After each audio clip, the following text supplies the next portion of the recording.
Hello, welcome back. I'm Kunu and we are going to learn how to delete database table via phpMyAdmin in cPanel. In the databases section, click on phpMyAdmin icon.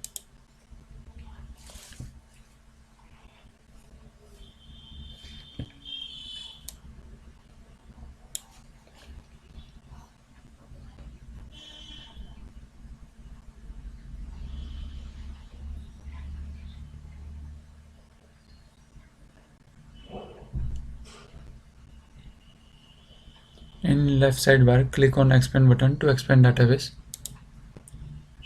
Under your cPanel username, this is our cPanel username. You can see list of all database, and currently total we have 3 databases.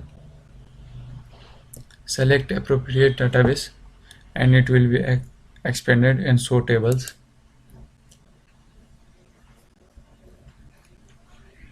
Okay, we can remove table by 3 methods. First method is removing single table.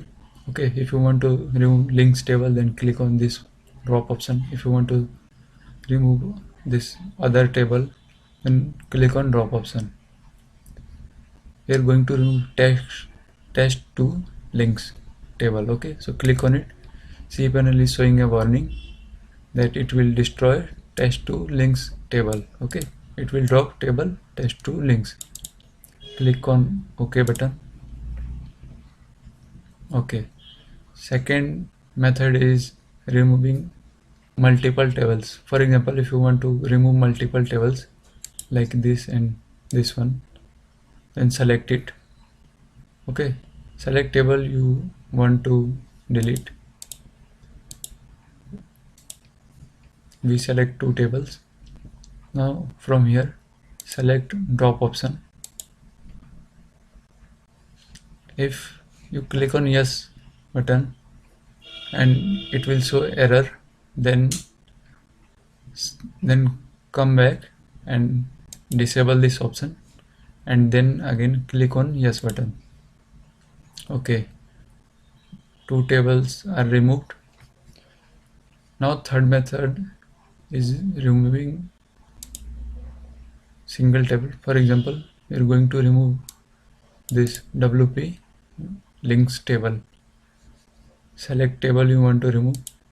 For example, if you want to remove table 2, then select table 2.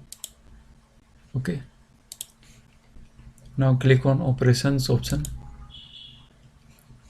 Scroll down to end of page, and from here you can see you can empty table or delete the table drop. Okay, so click on delete option, again click OK. Okay, table is successfully removed. Okay, sometimes we want to only remove data inside table. For example, I wrote many books using SQL database. Okay, in a SQL which use SQL database, and many times I need to remove all articles which all articles of a database, okay, which contains my all articles. So I select this option empty, click on empty. This will truncate a complete table. Okay, click OK option. Successfully empty. Here it will show size of row is 0. Thanks for watching.